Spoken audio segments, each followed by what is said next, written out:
Hi everyone! How are you guys? Mga ka-boss, kumusta kayo guys?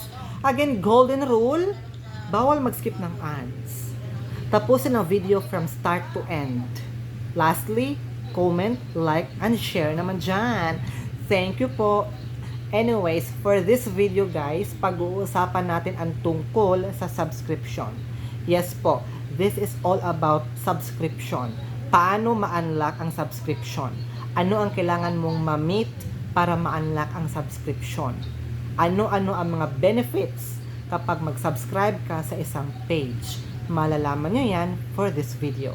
Okay? So ito po ang kailangan nyo ma-meet. Ito po ang criteria para ma-unlock nyo ang subscription. Kung napapansin nyo, may salita or word na or. Okay? Salita or word na or. So, ibig sabihin, isa sa kanila, pag makuha mo, meet mo na ang criteria. First criteria, you need to have 10,000 followers or 250 returning viewers per week. You need to have 10,000 followers or 250 returning viewers per week. Pag makuha mo ang isa sa kanila, ma-meet mo na ang first criteria. Okay, pasok ka na. Second criteria, you need to have 50,000 engagement in 60 days or 180,000 minutes views. Pag makuha mo ang isa sa kanila, pasok ka na sa criteria, unlock mo na ang subscription. Sa akin guys, if you will check my account or my page, I only have 6,000 followers lang, pero nakuha ko ang 250 returning viewers per week. So pasok ako. Second, nakuha ko ang lumagpas pa nga.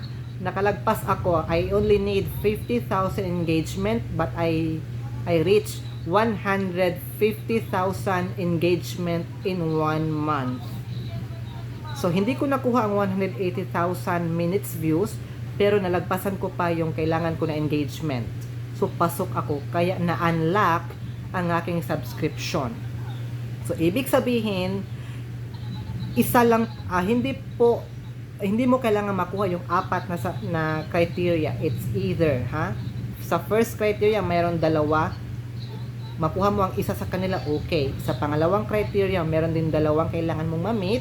Pag nakuha mo ang isa, okay, pasok ka na doon. Kaya na-unlock talaga yung subscription ko.